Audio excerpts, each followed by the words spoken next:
자, 이제 드디어 챕터 1부터 챕터 5까지 끝마치고 챕터 6회까지 도달했습니다.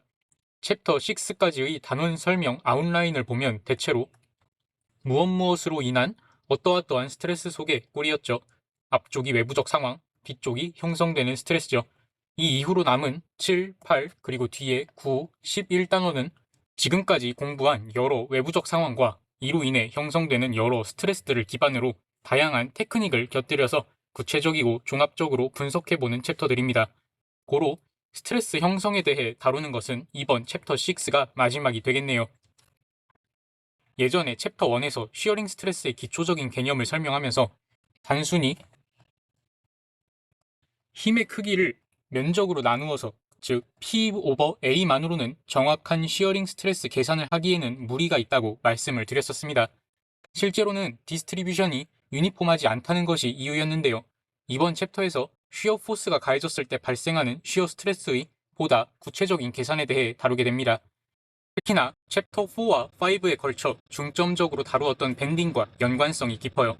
어떻게 보면 챕터 4, 5 그리고 6까지 모두 밴딩이 주축이 된다고 볼 수 있을 것 같아요. 일단 이번에도 공식 유도를 위해 단위 정사각형을 가지고 옵니다. 챕터 5에서 보았던 빔의 밴딩 상황입니다. 맨 아래를 보시면 정사각형의 좌우로 밴딩 모멘트로 인한 노멀 스트레스가 그려져 있고 정사각형의 위로는 쉬어 포스가 그려져 있습니다. 왼쪽에서부터 쭉 오다가 단면에 이르렀을 때에는 아래를 향하는 쉬어 포스가 양수 취급, 오른쪽에서 쭉 오다가 단면에 이르렀을 때에는 위를 향하는 쉬어 포스가 양수 취급. 그림에도 이 방향이 잘 반영되어 있죠.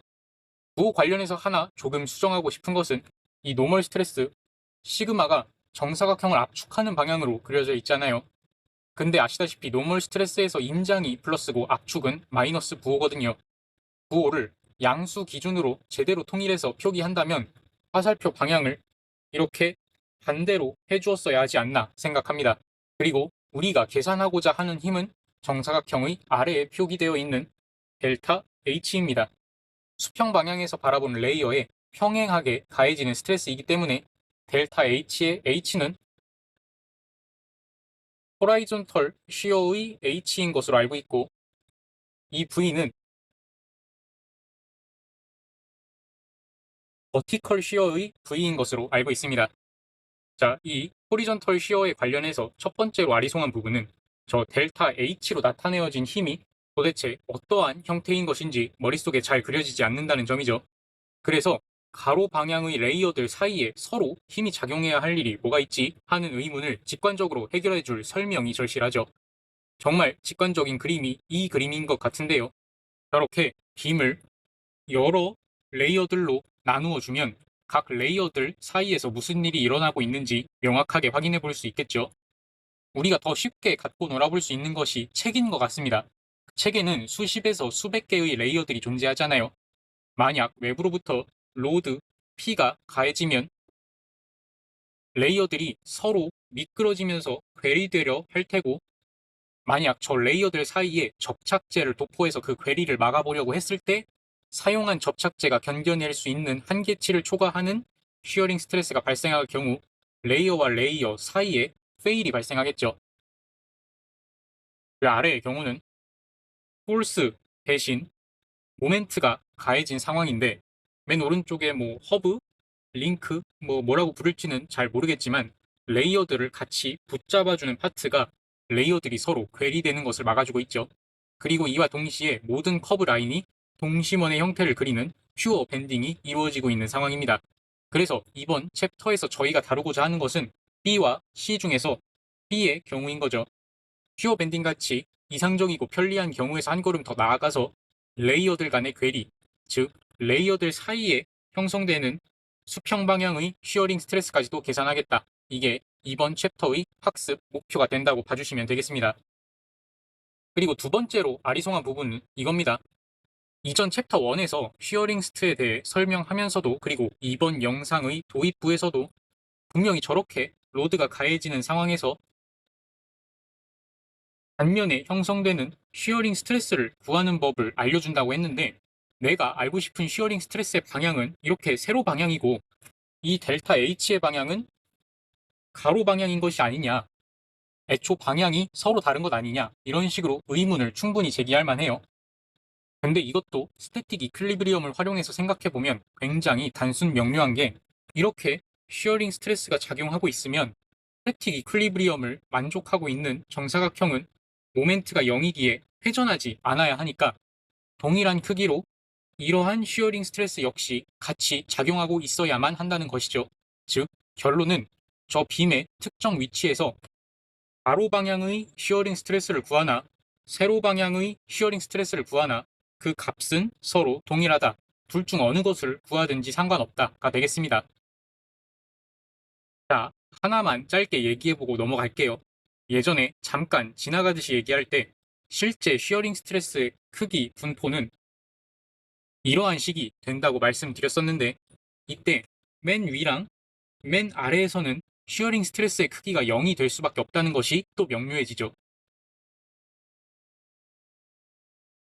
여기서의 세로 방향 쉬어링 스트레스는 동일한 위치에서의 가로 방향 쉬어링 스트레스와 같은데 맨 꼭대기와 맨 바닥에서는 더 이상 서로 밀어내고 잡아당길 수평 방향의 레이어가 위아래에 없기 때문에 표면에 수평 방향의 쉬어링 스트레스가 형성될 수가 없습니다.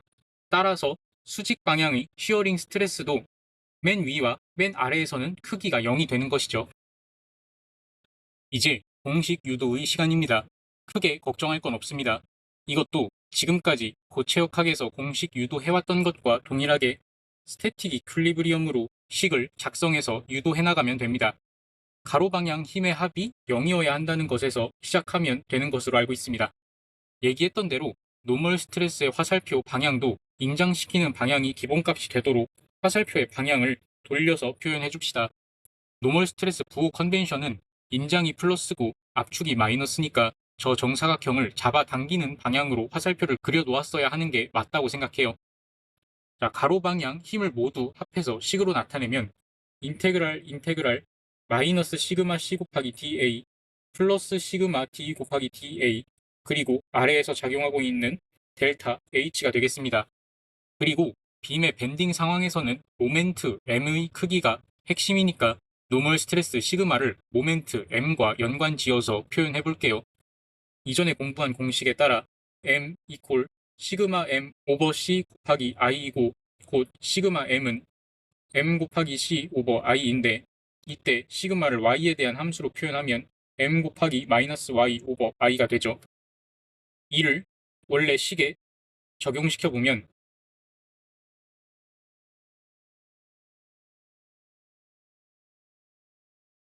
플러스 M D 곱하기 마이너스 Y 오버 I 그리고 DA 플러스 DH가 됩니다.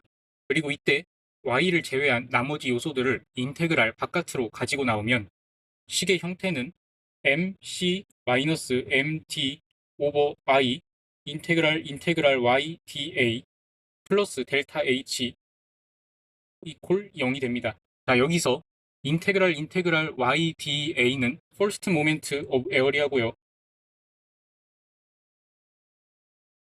MC-MT, MD-MC가 모멘트의 변화량 델타 M이라고 할 때 MC-MD는 마이너스 델타 M이고 이전에 유도했던 관계식 dm equal v dx 그리고 dv equal 마이너스 w dx에 의해 마이너스 델타 M은 마이너스 v 델타 x라고 표현해 줄 수 있게 됩니다.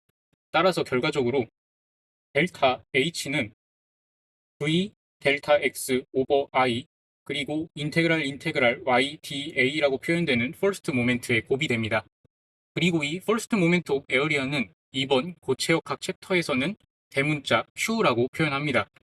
결과적으로 v 델타 x 오버 i 곱하기 q가 호라이전털 시어 포스의 크기를 계산할 때 사용할 수 있는 공식입니다. 자, 이 공식의 뜻을 해석해 보자면 델타 H, 네가 어떤 특정 서페이스에서의 쉬어링 포스의 크기를 구하기 위해서는 Q, 단면의 가장 바깥으로부터 해당 서페이스까지 둘러싸인 도형의 first moment of area를 알아야 한다. 델타 x, 그 서페이스의 길이가 얼마인지를 알아야 한다. v, 외부로부터 얼마만큼의 시어 포스가 가해지는지를 알아야 한다. 마지막으로 I, 구조체 전체 단면의 세컨드 모멘트 오브 에어리어를 알아야 한다. 보더라도 Q랑 I를 계산하는 데에 힘을 좀 쏟아야 하게 생겼죠. 근데 잠깐, Q랑 I랑 말이 조금 다르죠. 제가 아까 Q는 이 부분에 대해서 계산하라고 했고 I는 이 단면 전체에 대해서 계산하라고 했죠. 왜 서로 계산해야 하는 영역에 차이가 있는 것일까요? 공식의 유도 과정을 곱씹어 보면 명확하게 알 수 있습니다. 유도 과정에 다시 한번 주목해 봅시다. 이 I라는 녀석은 어디서 출몰했죠? 거슬러 올라가 보면 M 이퀄 시그마 M 오버 C 곱하기 I에서 처음 등장했습니다. 우리가 관심 있는 영역이 어디든지 간에 구조체의 단면에 형성되는 밴딩 모멘트 M을 구하기 위해서는 밴딩 모멘트가 형성되는 단면의 전체에 대해서 계산하는 게 당연한 거죠. 지금까지 우리는 모두 M 이퀄 시그마 M 오버 C 곱하기 I 공식을 활용하면서 그렇게 해왔습니다. 우리가 T 이퀄 타우 M 오버 C 곱하기 J 공식 활용하면서도 J 값을 계산할 때 구조체의 단면 전체에 대해서 계산을 해왔고요. 우리가 특정 위치에서만의 노멀 스트레스나 쉬어링 스트레스만 궁금해하고 있는 상황이라고 하더라도 어떤 모멘트나 토크를 구할 때에는 전체 구조체의 단면 형태를 이용해서 I와 J를 계산하는 것이 당연했습니다. 자, 그렇다면 Q, 인테그랄 YDA는 어디서 출몰했을까요? 노멀 스트레스 시그마를 Y에 대한 함수로 표현하는 과정에서 Y라는 변수가 처음 등장했습니다. 이 y 텀의 면적분이 인테그랄 YDA로 이어지게 된 것이죠. 이때 적분 범위, 이 인테그랄의 적분 범위는 어디인가요?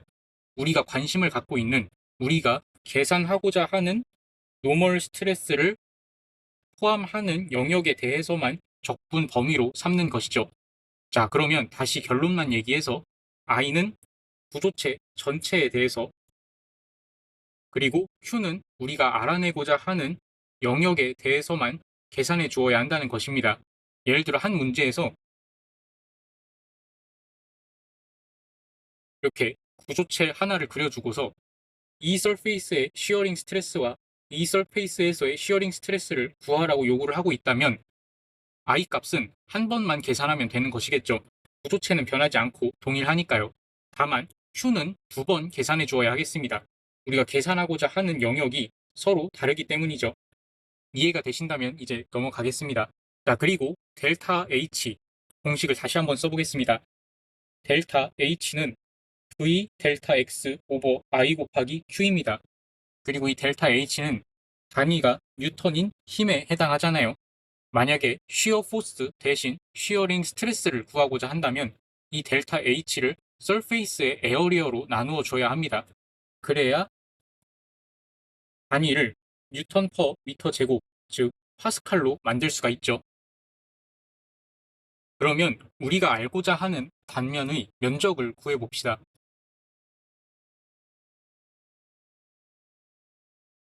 이렇게 생긴 빔에서 이 서페이스의 세로 길이는 얼마인가요? 세로 길이는 델타 x죠. 그 다음에 가로 길이는 얼마일까요? 그림에서 이 가로 길이를 나타내주는 변수가 지정되어 있진 않은데 그냥 t라고 써보겠습니다. 정리하면 서페이스의 에어리어는 t 곱하기 델타 x라고 일단 정해볼 수 있겠습니다. 그리고 델타 h의 식 v 델타 x 오버 I 곱하기 q를 t 델타 x로 나누어주면 쉬어링 스트레스의 크기 타우는 v q 오버 I t가 됩니다. 좋습니다. 자, 이제 예제입니다. 나무로 만들어진 3개의 파트들을 못으로 고정시켜 놓았어요. 빔에 가해지는 버티컬 시어의 크기는 원래 문제에서 500N이라고 주어져 있고 저 빔의 못은 25mm 간격으로 박혀져 있대요. 이때 각 못에 가해지는 쉬어링 포스의 크기를 구하라고 하네요. 측면에서 보면 이렇게 기다란 빔이 있는데 25mm 간격마다 못이 박혀 있다는 거겠죠. 그러면 우리가 계산을 위해 주목해야 할 서페이스는 어디일까요? 너무 복잡하게 생각할 필요는 없습니다. 단순하게 생각해 봅시다. 이 빔의 위아래 경계에 폴스가 생길 텐데 이 폴스를 못이 감당하게 되는 거죠. 25mm 간격으로 못이 위치해 있으면 25mm 구간 내에 발생되는 폴스를 나란히 박혀있는 못 두 개가 부담한다고 생각하면 충분합니다. 그러면 델타 H 이퀄 V 델타 X 오버 I 곱하기 Q라는 공식에서 V는 문제로부터 500이라고 주어졌고 델타 X는 못이 위치해 있는 간격인 0.025이고 이제 I와 Q를 계산해주는 일만 남았네요. Q와 I의 계산이 될 뉴트럴 엑시스의 위치는 다행히도 도형의 시메트리에 의해 그냥 정중앙에 형성될 것임이 자명해 보입니다. 먼저 I값, 직사각형의 모멘트 오브 이너시아 공식, 즉 1 오버 12 곱하기 BH 큐브와 패러렐 엑시스 시오럼을 이용하면 어려울 것이 없겠습니다.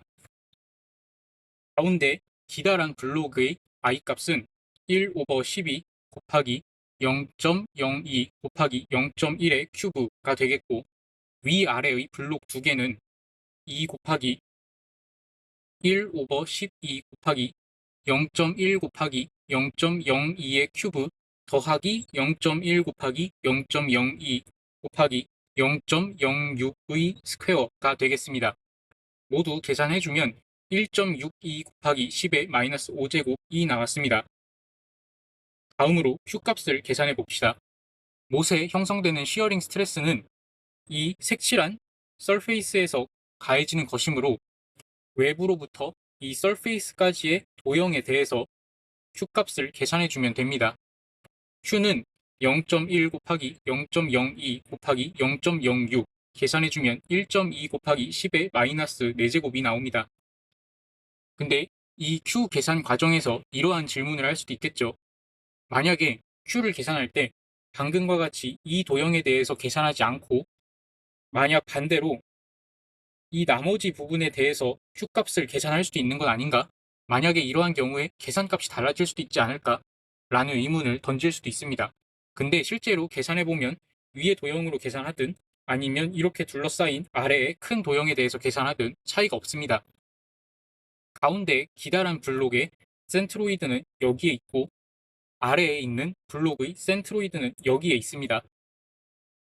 계산해보면 Q는 가운데 기다란 블록의 0.02 곱하기 0.1 곱하기 0 값에 더해서 아래에 있는 블록의 0.1 곱하기 0.02 곱하기 0.06을 계산했을 때 1.2 곱하기 10의 마이너스 4제곱이라는 값이 동일하게 나와주고 있죠. V의 500 그리고 델타 X의 0.025 그리고 I의 1.62 곱하기 10의 마이너스 5 그리고 Q의 1.2 곱하기 10의 마이너스 4를 계산해주면 92.6이라는 결과가 나옵니다. 네, 아주 좋아요. 보시면 풀이 과정이 이 부분에서 뭔가 좀 다른 것 같아 보이지만 텍스트북에서는 그냥 단위 길이당 힘의 크기 스몰 q를 먼저 구해 놓고 거기에 델타 x에 해당하는 0.025m를 곱해서 풀이했을 뿐입니다. 단위 길이당 힘의 크기 스몰 q라고 해봤자 델타 h를 델타 x로 나눈 v q 오버 i일 뿐입니다. 외워놓을 가치가 있는 공식은 전혀 아니라고 생각합니다. 자, 그럼 이전에 얘기했던 이 모양의 스트레스 디스트리뷰션 그래프를 직접 얻어볼까요? 먼저 공식 델타 H는 V 델타 X 오버 I 곱하기 Q이고 델타 H를 서페이스의 에어리아인 T 델타 X로 나누어 주면 쉬어링 스트레스의 크기 타우는 VQ 오버 IT가 됩니다. V는 미지수로 남겨두고 나머지 Q, I, 그리고 T를 여기 그림에 표현되어 있는 정보들을 활용해서 나타내 보도록 합시다. 보시다시피 그림에 B, H는 상수이고 Y는 변수에 해당합니다. 가장 먼저 surface의 폭 T는 B와 같다는 것을 알 수 있습니다. QI 그리고 T 중에서 T는 제일 먼저 클리어했네요. 그 다음으로 I 값입니다. 옆 단면의 뉴트럴 엑시스는 자명하게 직사각형의 중앙을 지나가는 곳에 형성이 될 것이고요. 이에 따라 I 값을 계산해보면 1 오버 12 곱하기 BH 큐브가 됩니다. Q랑 I 중에서 I도 클리어가 됐네요. 마지막으로 Q를 구해보겠습니다. Y만큼 뉴트럴 엑시스에서 올라간 지점에서의 시어링 스트레스를 구하려면 우리는 이 영역의 도형에 대해서 Q 값을 계산할 필요가 있습니다. 먼저 이 직사각형의 면적은 B 곱하기 H 오버 E 마이너스 Y가 되고 이 직사각형의 센트로이드까지의 거리는 Y 더하기 H 오버 E 마이너스 Y의 절반이 됩니다. 정리하면 E 곱하기 H 오버 E 마이너스 Y 곱하기 Y 오버 E 더하기 H 오버 4가 됩니다. 다시 정리하면 마이너스 B 오버 E Y 마이너스 H 오버 E 그리고 Y 플러스 H 오버 E가 되어서 마이너스 B 오버 E 그리고 Y 스퀘어 마이너스 H 스퀘어 오버 4가 됩니다. 함수가 이분 펑션, 즉 우함수의 형태로 깔끔하게 잘 나와 주었기 때문에 Y값이 양수일 때와 음수일 때로 나누어서 함수식 유도를 하는 과정은 필요 없을 것 같습니다. 자, Q 함수식의 형태로부터 벌써 윤곽이 대강 잡혔죠? 어차피 I랑 T는 상수이고 Q가 실질적인 타우의 함수 개형을 결정짓는 요인이니까요. 혹시 꼭 이 직사각형 모양의 단면이 아니더라도 쉬어링 스트레스가 최대가 되는 위치가 어디인지 일반화하는 것이 가능할까요? 저도 궁금해서 잠깐 인터넷에 검색을 해보니까 쉬어링 스트레스가 맥시멈이 되는 위치는 뉴트럴 엑시스가 형성되는 위치와 일치한다고 그러더라고요. 생각해보면 쉬어링 스트레스가 형성되는 것이 레이어들이 서로 미끄러지면서 괴리되려고 하기 때문이잖아요. 그런데 모멘트가 가해져서 구조체가 밴딩될 때 뉴트럴 엑시스를 기준으로 한쪽은 컴프레션만 그리고 나머지 한쪽은 텐션만 작용하는데 구조체의 내부 레이어 간의 괴리가 가장 강하게 발생할 수 있는 서페이스는 뉴트럴 서페이스에 해당한다고 볼 수 있습니다. 만약 뉴트럴 엑시스보다 위나 아니면 그보다 아래의 서페이스에서는 반대편에 동일한 방향의 노멀 스트레스가 조금 존재하기 때문에 괴리의 정도가 약해지는데 정확하게 뉴트럴 엑시스를 지나가는 뉴트럴 서페이스에서는 위와 아래가 완벽한 상극이기 때문에 괴리의 정도가 가장 극대화될 수 있다고 이해하면 될 것 같습니다. 여기서 갑자기 번외로 뒷북을 하나 치는데 지금까지 계산해서 구한 쉬어링 스트레스 VQ 오버 IT 값도 결국은 또 다른 에버리지 값에 불과하다고 그러더랍니다. 이게 무슨 소리인가 해서 보니까 그렇게 실망할 만한 일은 아니더라고요. 지금 이 챕터 6에 오늘 오기 전까지는 외부의 쉬어 로드 P에 대해서 면적이 A인 단면에 발생하는 쉬어링 스트레스의 크기가 P 오버 A로 이렇게 균일하다고 믿어왔잖아요. 사실은 그냥 단면 전체에 대한 평균값이었죠. 그런데 이번에 계산을 조금 더 구체화시켜서 이러한 디스트리뷰션을 얻어내는 것까지 성공했습니다. 하지만 또 가만히 살펴보면 단면 중에서 이 서페이스에서의 쉬어링 스트레스를 구한다고 하긴 했는데 이 서페이스 내에서 이 위치마다의 쉬어링 스트레스를 또 아직 완벽하게 규명해낸 건 아니잖아요. 아직 개척해야 될 단계가 하나 더 남아있던 거죠. 이야기는 여기서 끝이고요. 본 과목에서 이거를 구하는 과정까지는 나아가진 않는 것 같습니다. 자, 다시 본론으로 돌아와서 다음 내용으로 넘어가겠습니다. 자, 저번 챕터에서 쉬어 다이아그램 그리고 밴딩 모멘트 다이아그램 그렸던 것 기억나시나요? 어떤 빔에 외부로부터 디스트리뷰티드 로드가 가해지면 마이너스 W 함수를 적분해서 쉬어 포스 V를 구하고 이를 다시 적분해서 밴딩 모멘트 M을 구했습니다. 그리고 이렇게 구한 M은 M 이퀄 시그마 M 오버 C 곱하기 I라는 공식을 활용해서 빔 내부의 쉬어링 스트레스를 계산하는 데 활용할 수 있었죠. 이러한 과정 속에서 이 쉬어 다이아그램 VX 그래프는 M을 계산하기 위해 거쳐가는 중간 과정에 불과했습니다. 근데 타우는 VQ 오버 IT라는 공식을 배워버렸죠. 그리고 마침 공식에 V가 들어가네요. 따라서 문제 출제하시는 분들도 이 기회를 놓치지 않으시고 학생들에게 MX 그래프를 이용해서 빔 내부의 노멀 스트레스를 구하는 것에 또 더해서 VX 그래프를 이용해 빔 내부의 쉬어링 스트레스까지 구하게 하시겠죠. 당연히. 결국 할 일이 2배가 되었습니다. 예제를 풀어볼게요. 자, 이렇게 생긴 빔에 그림과 같은 로드가 가해지고 있대요. 저 빔에 사용된 소재가 견뎌낼 수 있는 최대 노멀 스트레스의 크기가 12메가파스칼이고 최대 쉬어링 스트레스의 크기가 0.8메가파스칼일 때 페일러가 발생하지 않도록 보장할 수 있는 D의 최소 길이를 구하라고 요구하고 있습니다. 우선 구조물 전체를 스태틱 이퀄리브리엄으로 분석해서 A와 B에서의 리액션 포스를 찾아봅시다. 근데 구조 자체가 굉장히 시메트릭하게 되어 있어서 과정이 수월하겠는데요. 위에서 가해지는 외부 로드를 모두 더하면 12 더하기 5 더하기 12를 해서 29kN을 얻을 수 있고 이 값을 2로 나누면 14.5kN이 나옵니다. A와 B 양쪽에서 모두 동일하게 14.5kN이 되어야 되겠음을 자명하게 확인할 수 있죠. 그리고 이제 왼쪽에서부터 쭉 진행하면서 단면에 형성되는 쉬어 포스와 밴딩 모멘트를 분석해 보도록 하겠습니다. 그러면 이렇게 왼쪽에서부터 쭉 진행하는 상황에서의 부호 컨벤션은 어떻게 되었었죠? 왼쪽에서부터 진행하다가 오른쪽에 잘린 단면이 존재할 때 해당 단면에서 외력이 위로 작용해서 내부의 아래 방향의 쉬어 포스가 형성되면 이것을 양수, 그리고 모멘트는 빔이 웃음 짓는 모양새가 되도록 할 때 이를 양수로 정했었죠. 이 부호 컨벤션을 따르면서 쉬어 포스 다이어그램을 그려보도록 하겠습니다.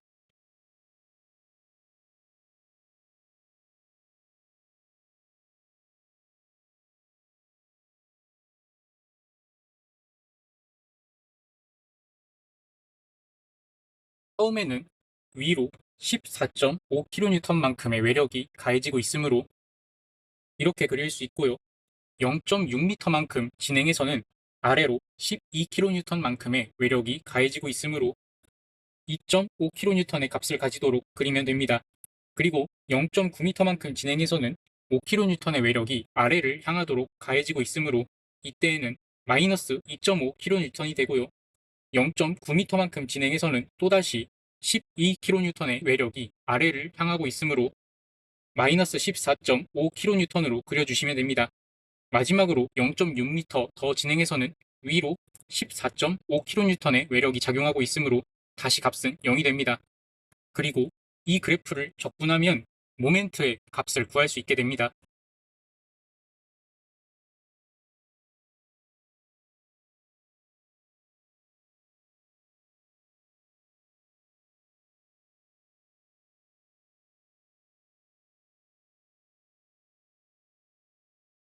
표 다이어그램과 모멘트 다이어그램을 모두 그리면 이렇게 되겠습니다. 먼저 노멀 스트레스 측면에서의 안정성을 보장할 수 있는 D의 컨디션 먼저 구해봅시다.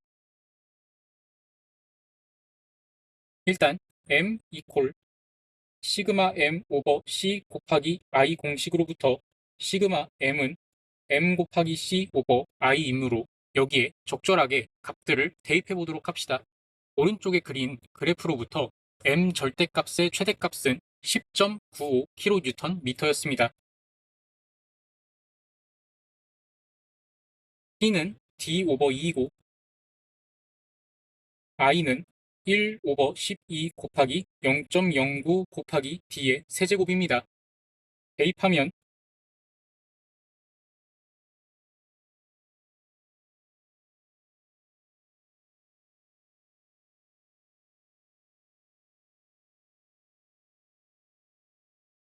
이렇게 식이 정리됩니다. 보통 이러한 경우 공학용 계산기의 이퀘이션 솔버를 이용해서 풀면 편리합니다. 근데 미지수가 분모에 위치하고 있으면 계산 속도가 굉장히 느려지기 때문에 분수의 분모에 있는 텀은 반대쪽 변에 넘겨서 분자로 이동시켜주고 약분해줄 수 있는 부분도 약분해 주어야 계산 속도가 빨라집니다.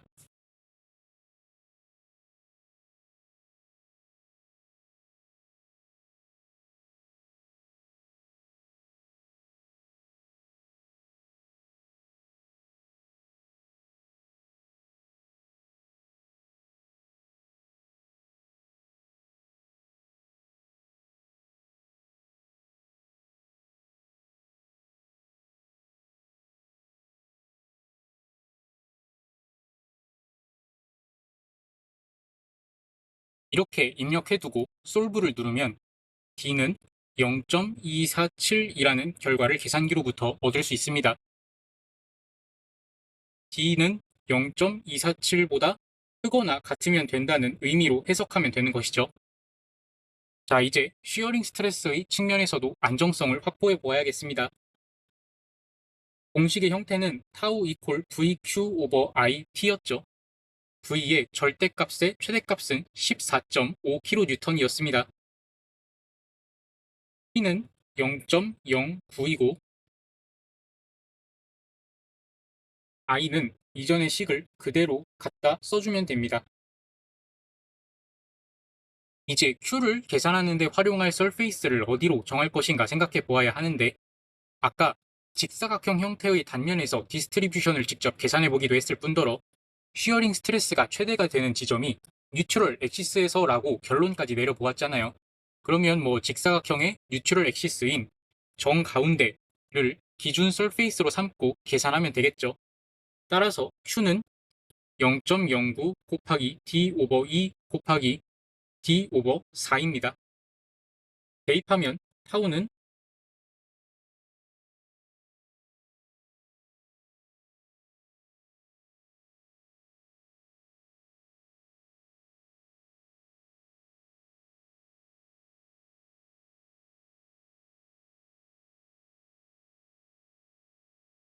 동일하게 식을 적절하게 옮겨주고 소거하고 계산기의 이퀘이션 솔버 기능을 사용해서 D값을 구해보면 D가 0.302라는 결과가 나옵니다.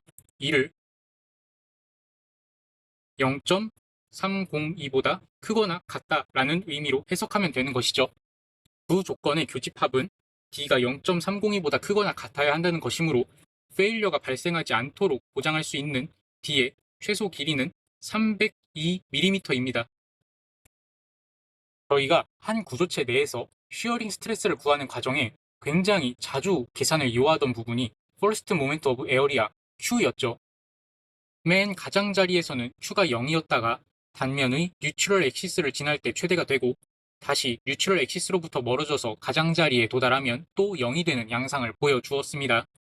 어떤 구조체 단면에서 각 위치마다의 쉬어링 스트레스를 화살표로 표현해보면 흐름, 플로우가 연상된다고 해서 쉬어 플로우라고 부르나 봅니다. 일단 우리가 지금까지 잘 해왔듯이 타우 이퀄 VQ 오버 IT 공식을 활용해서 호라이존털 방향의 쉬어링 스트레스를 구하는 상황을 상상해 봅시다. 왼쪽 그림처럼 생긴 빔에서 우리가 알고자 하는 설페이스를 이 면으로 정하면 Q를 계산할 때 활용해야 할 에어리어는 이렇게 되겠죠. 그리고 결과적으로 해당 설페이스에서 이 방향으로 작용하는 쉬어링 스트레스를 구할 수 있게 될 겁니다. 그러면 스태틱 이퀄리브리엄에 의해 이 방향으로 형성된 쉬어링 스트레스와 크기는 같고 방향은 이쪽 방향인 쉬어링 스트레스가 동시에 같이 형성되어야 할 겁니다. 그리고 이 화살표가 쉬어 플로우의 이쪽에 반영이 된 모습을 확인할 수 있습니다. 그리고 만약 가운데 웹 부분에서 설페이스를 이렇게 정하게 되면 Q를 계산할 때 활용해야 할 에어리어는 이 윗부분 전체가 될 것이고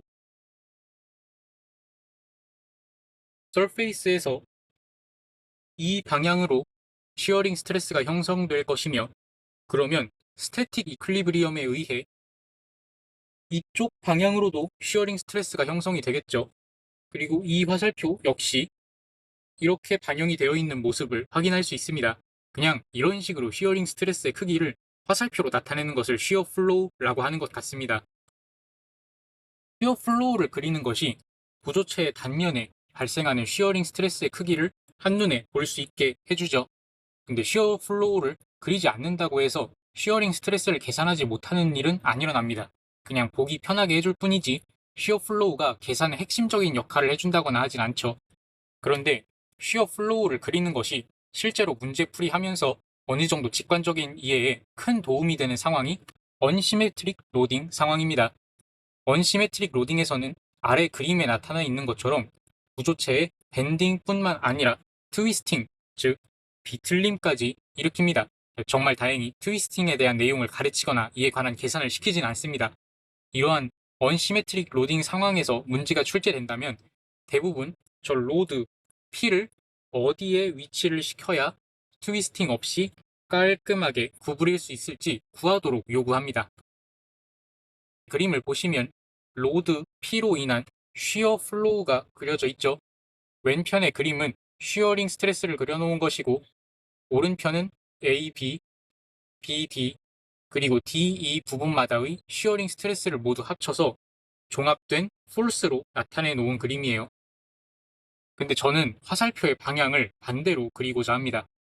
이 P라는 로드에 반발하는 방향으로 내부의 쉬어링 폴스를 이렇게 표현을 해두어야 외부로부터의 로드와 내부에 형성되는 폴스나 스트레스를 종합적으로 분석하기가 더 용이할 것이라고 생각했어요. 대부분의 상황에서는 외부 작용과 같은 방향으로 내부 스트레스를 표현하든 외부 작용에 반발하는 방향으로 내부 스트레스를 표현하든 별로 신경 쓰는 사람이 없어요. 다만 지금은 외부 로드 P가 어느 위치에 있어야 트위스팅이 발생하지 않고 깔끔하게 밴딩만 발생한 것인지를 구해야 하는 상황이기에 외부 로드와 내부 스트레스를 같이 고려해야 하니 실제 단면에 형성되는 스트레스의 방향으로, 즉 외부 작용에 반발하는 방향으로 표기하자는 말입니다.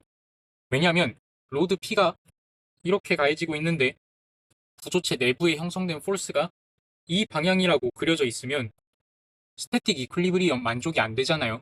세로 방향 힘의 합이 0이 될 수가 없어요. 그래서 왼쪽에 제가 다시 그려놓은 방향대로 표시를 이렇게 해두어야 최소한 스태틱 이퀄리브리엄을 만족시키도록 할 수 있는 것 아닐까 싶네요. 어쨌든 이제 본론으로 돌아와서 관건은 로드 P를 어느 위치에 놓아야 스태틱 이퀄리브리엄을 만족시킬 수 있을 것인가이죠. 각각 F1, F2, 그리고 F3라고 합시다. 방향은 반대로 생각하고요. 우선 F1과 F3는 한눈에 봐도 크기가 같겠죠. 이렇게 우선 가로 방향 힘의 총합이 0이 되어야 함은 만족이 되었습니다. 다음으로 세로 방향 힘의 총합을 0으로 만들려면 P와 F2가 같아야 한다는 등식을 얻을 수 있죠. 이렇게 세로 방향 힘의 총합도 0이 되어야 함을 만족했습니다. 마지막으로 모멘트의 총합이 0이 되어야 한다는 것이 남았습니다. 스태틱 이퀄리브리엄 상태이니까 기준이 되는 엑시스는 원하는 곳에 잡으셔도 돼요. 마침 보기 좋게 점 O가 그려져 있으니까 이곳을 기준축으로 삼아볼까요? 여기 그림에는 빠져있긴 하지만 텍스트북에는 저 빔 단면의 길이 정보가 H, B, 그리고 두께 T라고 명시되어 있습니다. 2 곱하기 F2 마이너스 H 오버 2 곱하기 F1 마이너스 H 오버 2 곱하기 F3가 되고 이때 F2는 P로 F1과 F3는 모두 F1으로 통일해서 적어주면 2P-HF1이 0이 되어야 하므로 로드 P가 떨어져 있어야 하는 길이 2는 HF1 오버 P가 되어야 한다는 관계식을 얻어낼 수 있습니다. 이때 P와 H는 문제에서 제공해 주어야 할 값일 거고요. F1은 직접 우리가 쉬어링 스트레스를 구하고 적분해서 계산해야 합니다. F1을 구해보도록 하겠습니다.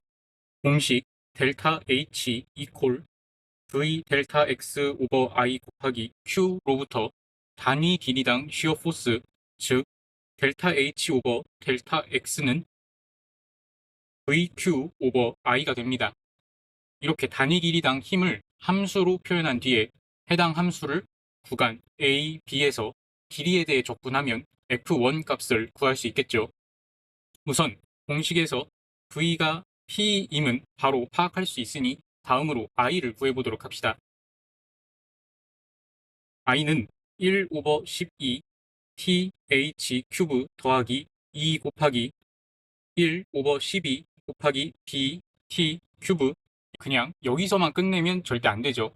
이건 각 파트들의 센트로이드의 기준이 되는 엑시스가 지나가는 상황에서의 I 값입니다. 지금은 기준 축에서 벗어나서 평행 이동이 되어 있는 상태니까 패러렐 엑시스 시오럼을 활용해야겠죠. 여기다가 면적 그리고 엑시스로부터 떨어져 있는 거리의 제곱을 곱한 값을 더해 주어야 합니다. 그리고 제가 텍스트북을 보다 보니까 방금 구한 I식의 텀들 중에서 하나가 빠져 있더라고요. 지금 이 부분을 아예 없애버렸던데 T의 세제곱은 다른 길이에 비해 무시할 수 있을 정도로 작다 이렇게 생각하고 빼버렸습니다. 역시 엔지니어들은 대충 살죠. 그러면 I의 식을 정리하면 1 오버 12 TH 큐브 더하기 2 곱하기 B T H 큐브 오버 4가 되고 한 번 더 정리하면 1 오버 12 TH 큐브 더하기 1 오버 2 BTH 제곱 이렇게 정리가 됩니다. I는 구조체 전체에 대해 한 번 구해놓으면 앞으로도 계속 쓸 수 있으니까 잠시 구석에 둬놓고요. 이제 Q를 구해보도록 합시다.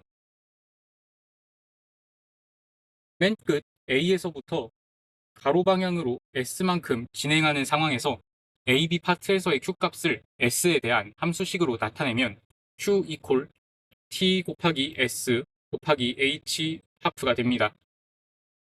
따라서 델타 H 오버 델타 X를 P 곱하기 2분의 1 TSH 오버 1 오버 12 TH 큐브 더하기 하프 BTH 스퀘어가 됩니다.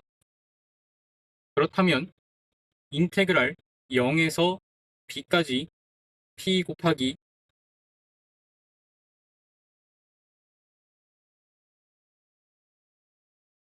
이 식을 적분하면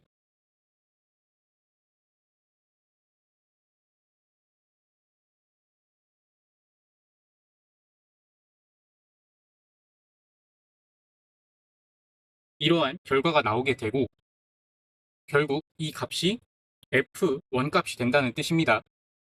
이제 그림에 기재되어 있는 실수 값들을 대응되는 각 미지수들에 대입해 볼까요? T는 10 곱하기 10의 세제곱, T는 0.004, 그리고 H는 0.150, 그리고 B는 0.100에 해당합니다. 계산하면 2667 뉴턴의 결과를 얻을 수 있습니다. 그러면 이렇게 나온 F1 값을 아까의 P 곱하기 2 이퀄 F1 곱하기 H 공식에 대입해서 거리를 계산해주면 정확하게 0.04m라는 결과를 얻을 수 있게 됩니다. 즉 40mm만큼 떨어져 있어야 트위스팅이 일어나지 않는 밴딩을 형성할 수 있다는 뜻이 됩니다. 자, 이제 지금까지 배운 내용들을 정리하고 마무리할게요. 챕터 2 액시얼 로딩에서는 입실론 이퀄 델타 L, 시그마 이퀄 P 오버 A, 그리고 시그마 이퀄 E 곱하기 입실론, 감마는 기울어진 각도, 타우 에버리지는 P 오버 A 였으나 우리는 이제 챕터 6에서 더 자세하고 심도 있는 공식을 배웠기 때문에 에버리지 값을 구하는 내용은 많이 접하실 수 없을 겁니다. 지금부터 타우 이퀄 G 곱하기 감마. 챕터 3 토션에서는 타우의 로가 타우 M 곱하기 로 오버 C, 그리고 외부의 토크 T에 대해 T 이퀄 인테그랄 로 타우 M 로 오버 C dA이기 때문에 타우 M 오버 C 곱하기 J. 그리고 챕터 4의 퓨어 밴딩에서는 L 이퀄 로 세타, L 프라임 이퀄 로 마이너스 Y 세타, 따라서 델타 이퀄 마이너스 y 세타, 이에 따라 입실론, 즉 델타 오버 L 값은 마이너스 y 오버 로이고 시그마 이퀄 2 곱하기 마이너스 y 오버 로가 됩니다. 또 외부의 모멘트 m에 대해 마이너스 m은 인테그랄 y 곱하기 시그마 m 곱하기 마이너스 y 오버 c dA, 즉 마이너스 시그마 m 오버 c 곱하기 i이고, 따라서 m 이퀄 시그마 m 오버 c 곱하기 i라는 공식을 얻을 수 있습니다. 그리고 부가적으로 m 이퀄 2 c 오버 로 곱하기 i 오버 c 이므로 2i 1 오버 로, 즉 2i 카파라는 공식도 외워두면 쓸모가 있을 수도 있습니다. 왼쪽에서부터 쭉 진행해 오다가 오른쪽에 잘린 단면을 마주했을 때에는 위로 외력을 가해서 생긴 아래 방향의 쉬어 포스가 양수, 오른쪽에서 쭉 진행해 오다가 왼쪽에 잘린 단면을 마주했을 때에는 아래로 외력을 가해서 생긴 위 방향의 쉬어 포스가 양수, 그리고 이 두 경우 모두에서 위로 컴프레시브, 아래로 텐사일 노멀 스트레스를 형성하도록 하는 밴딩 모멘트가 양수로 설정됩니다. 그리고 dv 이퀄 마이너스 w dx이고 dm 이퀄 v dx여서 서로 미분과 적분으로 얽혀있는 관계가 형성되어 있습니다. 그리고 챕터 6의 쉬어링 스트레스 관련 내용에서는 델타 H 이퀄 V 델타 X 오버 I 곱하기 Q, 따라서 타우 이퀄 VQ 오버 IT라는 공식을 공부했습니다. 이번 챕터를 마지막으로 이 도감을 모두 완성할 수 있겠네요. 노멀 스트레스는 단면의 수직인 방향으로 압축하거나 단면의 수직인 방향으로 인장시키는 방향의 외력이 가해졌을 때 이와 동일하게 수직인 방향으로 스트레스가 형성되었고, 수평 방향으로 가해지는 어떤 외력으로 인해 내부에서도 수평 방향의 쉬어링 스트레스가 형성이 되었습니다. 잡고 돌리는 토크에서는 외부의 토크가 구조체를 잡고 비틀려고 할 때 원의 형태를 그리는 쉬어링 스트레스가 형성되었는데, 이때 중심 엑시스에서는 그 크기가 0, 그리고 엑시스로부터 거리에 정비례해서 스트레스의 크기가 증가했습니다. 그리고 모멘트가 가해져서 어떤 구조체를 구부리려고 할 때 뉴트럴 엑시스를 기준으로 한쪽은 텐사일, 한쪽은 컴프레시브 노멀 스트레스가 형성되며 구부러졌습니다. 그리고 이번에는 이전에 수평 방향의 폴스가 쉬어링 스트레스를 형성하는데 이때의 크기가 타우 에버리지 이퀄 P 오버 A라고 설명했던 내용이 수직 방향의 폴스에서 쉬어링 스트레스가 형성되는 과정을 공부하면서 타우 이퀄 VQ 오버 IT로 더 구체화되었죠. 그런데 설명드렸다시피 이게 수평이든 수직이든 상관은 없습니다. 결국 수평 방향이든 수직 방향이든지 간에 스태틱 이퀄리브리엄을 만족하고 있는 구조체 내에서 그 두 쉬어링 스트레스의 크기는 동일합니다. 이제 위의 버전은 사실상 쓸 일이 거의 없을 겁니다. 이제는 더 실제와 가까운 아래쪽 그림을 사용하면 되겠습니다. 이제부터는 수평이냐 수직이냐를 고민할 것 없이 단면의 평행한 방향으로 폴스가 가해졌을 때의 쉬어링 스트레스를 구해야 하는 상황에서는 이번 챕터 6에서 배운 내용만을 사용하시면 될 것입니다.